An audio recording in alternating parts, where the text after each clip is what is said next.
মাহফিল বন্ধ করে দিচ্ছিল। ওয়াজ মাহফিল করলেই নাকি সব মুসলমান হয়ে যাবে, সব নাকি কি বলে যে কি বলতো জঙ্গি জিএমবি হয়ে যাবে। কিন্তু ওয়াজ মাহফিল যখন হয়, হুজুররা যখন বয়ান করেন যে আল্লাহর রাস্তে মিথ্যা কথা বলেন না, পাপ করেন না, অন্যায় করেন না, যদি করেন তাহলে পরকাল তো আছে, কবরে যাওয়ার সাথে সাথে আপনার বিচার শুরু হয়ে যাবে এবং দোজখে গেলে এই আপনার কপালে আছে, এইভাবে আগুনে পড়বে, এইভাবে মুখ আসবে। যখন এগুলো হয় তখন কিন্তু স্বাভাবিক মানুষের মধ্যে রিয়াকশন হয়। এই এলাকায় ওয়াজ হইলে মসজিদে নামাজি সংখ্যা কয়েকদিনের জন্য বাইরে যায়, কারণ নিজের মনের মধ্যে ভয় আসে যে আমার তো মরতে হবে।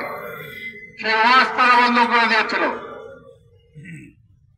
আজকে দেখেন সাবেক প্রধানমন্ত্রী পালাইছে, কিন্তু বাইতুল মোকাররমের খতিব পর্যন্ত পালাইছে। এটা একটা দুর্ভাগ্য। কি কারণে পালাইছে? সেও দলীয়করণ হয়ে গেছে।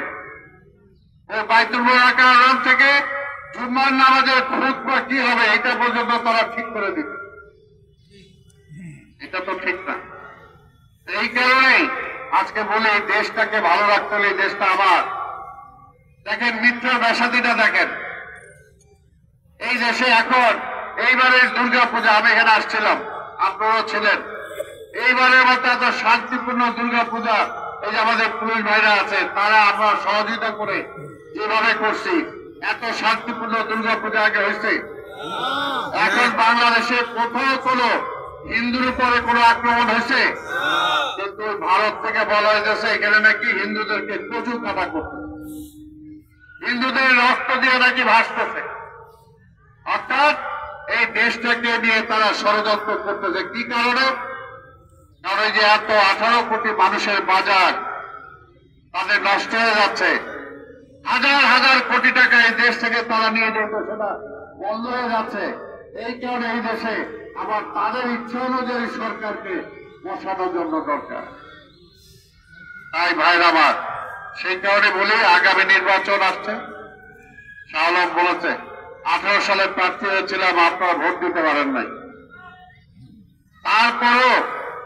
তারপরেও দেখা যাচ্ছে হয়তো আমি জিতে গেছি। রাত্রে 1টার সময় ভোটের রেজাল্ট ডিক্লেয়ার করছে।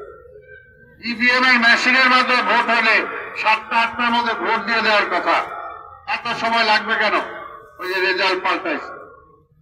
এইবার আমরা আগের থেকে বলতেছি আপনারা সবাই সচেতন হন, ভোট সেন্টারে যাইতে হবে। ইনশাআল্লাহ আল্লাহর দোয়া ইচ্ছা থাকলে এখান থেকে আমি প্রার্থী হব। ধানের শীষে আপনাদের সবাই সমর্থন আমি চাই।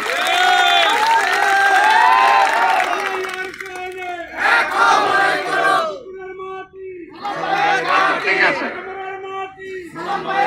আমরা চাই, আমি প্রার্থী হব বলেই বলতেছি না। আপনার চিন্তা করতে হবে, দেখতে হবে আমি সালামকে, আমি কি করেছি অতীতে, আমি সামনে কি করতে পারি। আর মানুষ মাত্রই, আপনি যদি একটা খারাপ মানুষকে একটা চেয়ারে বসান, সে বসে যাওয়ার পর আরো খারাপ হবে। সেই কারণে আমি চাই না যদি আমি যোগ্য না হয়ে আমাকে ভোট দিবেন না, সেটাও আপনাদেরকে চিন্তা করতে হবে। তাই আজকের আমি এখানে যে সংগ্রহ এখানে আয়োজন করেছে আমাদের হিন্দু সমাজ কল্যাণ ও পরিবেশ উন্নয়ন বিশাল ব্যাপার। কাজে আপনাদের সাথে পরে আবার বলবো, এবং আমি চাই যে এই ধরনের যে সমস্ত ক্লাবগুলো আছে এই নির্বাচনী এলাকায়, প্রত্যেকটা ক্লাব যাতে যুবকদেরকে নিয়ে, তরুণদেরকে নিয়ে কাজ করতে পারে, খেলাধুলা করতে পারে। আমার মা বোনদের জন্য আপনারা, আরে লুডু খেলাও তো একটা খেলা, ক্যারাম বোর্ড একটা খেলা, এটাও তো দিতে পারেন।